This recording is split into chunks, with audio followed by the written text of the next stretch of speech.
Nous sommes à Falkirk, en Écosse. C'est ici que Nicola Sturgeon, vice-première ministre écossaise, bat campagne pour les prochaines élections législatives.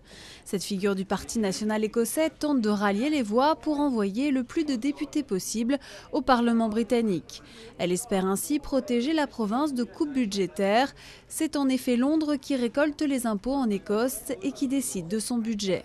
Mais son principal cheval de bataille reste l'indépendance de la province après 300 ans d'union avec la Grande-Bretagne. Je pense que l'Écosse est sur la voie de l'indépendance. Le résultat de ces élections est important pour notre nation pour plein de raisons.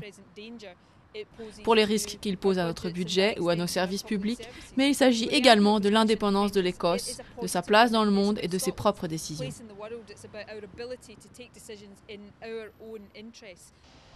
Le parti au pouvoir envisage un référendum sur l'indépendance dès cette année, mais le soutien des Écossais a été fortement ébranlé par la crise financière.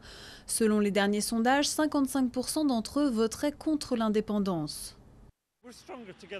On est plus forts ensemble, nous sommes plus forts en équipe pour être honnête. Je suis pour une Écosse plus indépendante, mais je ne pense pas que ce soit le meilleur moyen. Il faut que nous restions dans l'Union. Face à un soutien populaire en berne, le SNP veut donc accentuer son pouvoir au Parlement. Il espère pour cela tripler ses députés à la Chambre des communes de 7 à 20. Ce scénario donnerait plus de pouvoir au SNP. Ce qui compte pour l'Écosse, c'est que nous ayons le plus de députés possible à Londres qui se battent pour les intérêts écossais. Un tel résultat fournirait au SNP un levier d'influence important, permettant peut-être d'ouvrir la voie vers une éventuelle indépendance, surtout dans l'hypothèse d'un Parlement sans majorité absolue.